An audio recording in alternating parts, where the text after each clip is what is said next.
UDF-ൽ മുന്നണിക്കകത്ത് മറ്റ് ഘടകകക്ഷികളുടെ പ്രതീക്ഷകൾ എന്തൊക്കെയാണ്? കണക്കുകൂട്ടൽ എന്താണ്? ലീഗിന്റെ കാര്യം നോക്കിയാലോ നമുക്ക്. നിയമസഭാ തെരഞ്ഞെടുപ്പിൽ കൂടുതൽ സീറ്റുകൾക്കുള്ള അവകാശവാദം ആവർത്തിച്ച് മുസ്ലിം ലീഗ്. മുന്നണി വിപുലീകരണ സാധ്യതകൾ പരിശോധിക്കുകയാണെന്നും സമാന മനസ്സുള്ളവർ UDF-ന്റെ ഭാഗമാകുമെന്നും നേതാക്കൾ പറഞ്ഞു. തെരഞ്ഞെടുപ്പ് ഒരുക്കങ്ങൾ ചർച്ച ചെയ്ത് ലീഗ് പ്രവർത്തക സമിതി യോഗം കോഴിക്കോട് പൂർത്തിയായി. അതേസമയം കൂടുതൽ സീറ്റ് നൽകുന്നതിനുള്ള പരിമിതി കോൺഗ്രസ് ലീഗിനെ ബോധ്യപ്പെടുത്തും.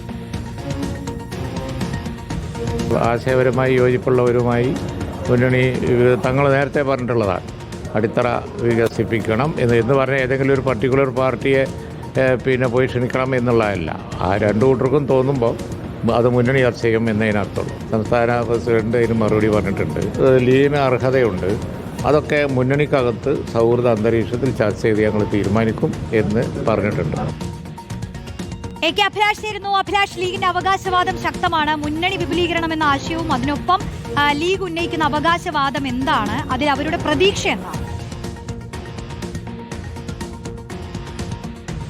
ഇന്നിപ്പോൾ ലീഗ് പ്രവർത്തക സമിതി യോഗം അല്പസമയങ്ങൾക്ക് മുമ്പാണ് അവസാനിച്ചത്. അതിൽ നിരവധി കാര്യങ്ങൾ ചർച്ച ചെയ്തു എന്നുള്ളതാണ്. SIR അടക്കമുള്ള വിഷയങ്ങൾ, അതോടൊപ്പം തന്നെ വെനുസല VD സതീശനെതിരായുള്ള കേസടക്കമുള്ള കാര്യങ്ങൾ ചർച്ച ചെയ്തു. ഇതിൽ പ്രധാനമായും തെരഞ്ഞെടുപ്പ് തന്നെയാണ് ചർച്ചയായത് എന്നുള്ളതാണ്. ഇതിൽ ലീഗിന്റെ അവകാശവാദം എന്ന് പറയുന്നത്, അല്ലെങ്കിൽ അർഹത എന്താണ് എന്ന് പറയുന്നത്, ഞങ്ങൾ കഴിഞ്ഞ തവണ മത്സരിച്ചപ്പോൾ, അതായത് 2021 മത്സരിച്ചപ്പോൾ 27 സീറ്റുകളിൽ ആണ് മത്സരിച്ചത്. അന്ന് 15ഓളം സീറ്റുകളിൽ ജയിക്കാൻ കഴിഞ്ഞു.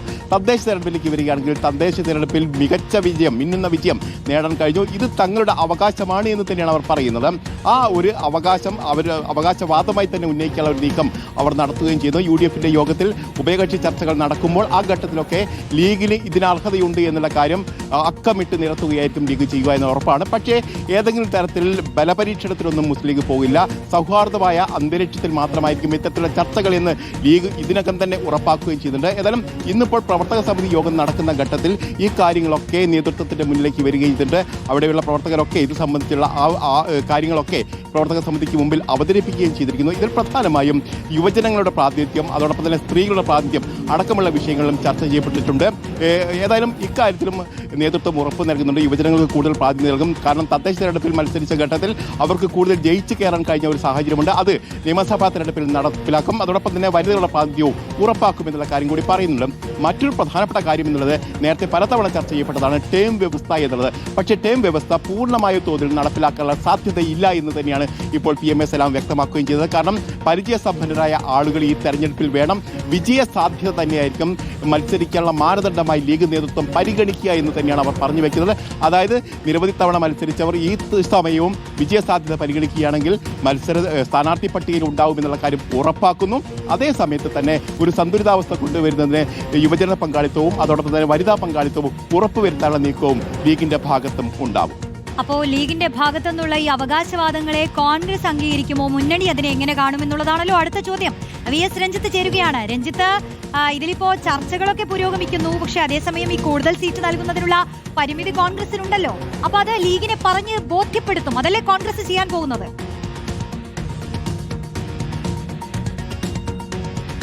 റോഷ്നി, ഈ ക്യാമ്പ് തുടങ്ങിയ സമയത്ത് മുതിർന്ന നേതാവായിട്ടുള്ള K മുരളീധരൻ പറഞ്ഞത് ഘടകകക്ഷികൾ ഒരിക്കലും പിണക്കാൻ പാടില്ല. അവർ ചില അവകാശവാദങ്ങളൊക്കെ ഉന്നയിക്കുമ്പോൾ അവരെ പിണക്കുന്ന രീതിയിലുള്ള മറുപടിയിലേക്ക് പോകരുത് എന്നുള്ളതാണ്. പക്ഷേ അധിക സീറ്റ് എന്ന് പറയുന്നത് അതൊരിക്കലും കോൺഗ്രസിന് അംഗീകരിക്കാൻ പറ്റുന്ന ഒരു കാര്യമല്ല. കാരണം അത് ഒന്നാമത്തെ കാര്യം, കൂടുതൽ ഘടകകക്ഷികളെ ഉൾക്കൊള്ളേണ്ടി വരുമ്പോൾ അധിക സീറ്റ് നിലവിലുള്ള ഘടകകക്ഷികൾക്ക് അധിക സീറ്റ് കൊടുക്കുക സാധ്യമല്ല. കാരണം അവിടെയൊക്കെ സാക്രിഫൈസ് ചെയ്യേണ്ടി വരിക കോൺഗ്രസിന്റെ സീറ്റുകളാണ്. നിലവിൽ കോൺഗ്രസ് മത്സരിക്കുന്ന 93 സീറ്റുകളിൽ നിന്നായിരിക്കും പുതിയ ഘടകകക്ഷികൾക്കും പുതുതായി കോൺഗ്രസിലേക്ക് വരുന്ന ആളുകൾക്ക്, ഇപ്പോൾ സെലിബ്രിറ്റികളായ ആളുകളൊക്കെ മത്സരിപ്പിക്കാൻ ആഗ്രഹിക്കുന്നുണ്ട്, അവർക്കൊക്കെ സീറ്റ് കൊടുക്കേണ്ടി വരിക കോൺഗ്രസിന്റെ സീറ്റിൽ നിന്നാണ്. അപ്പോൾ അത് സാധ്യമല്ല. രണ്ടാമത്തെ കാര്യം, സാമുദായിക സന്തുലിതാവസ്ഥ എന്ന് പറയുന്നത് കേരളത്തിൽ വളരെ പ്രധാനപ്പെട്ട, വളരെ ഇമോഷണൽ ആയിട്ടുള്ള, വൈകാരികമായിട്ടുള്ള ഒരു ഘടകം കൂടിയാണ്. പ്രത്യേകിച്ച് മുസ്ലിം ലീഗിന് അധിക സീറ്റുകൾ കൊടുക്കുമ്പോൾ തെക്കൻ കേരളത്തിൽ ക്രിസ്ത്യൻ പ്രാതിനിധ്യം വർദ്ധിപ്പിക്കേണ്ടി വരും. സ്വാഭാവികമായിട്ടും കേരള കോൺഗ്രസ് ജോസഫ് വിഭാഗം കൂടുതൽ സീറ്റ് ആവശ്യപ്പെടും. അല്ലെങ്കിൽ ക്രൈസ്തവ വിഭാഗങ്ങൾക്കിടയിൽ ഇങ്ങനെ ന്യൂനപക്ഷ അവകാശങ്ങളുടെ പേരിൽ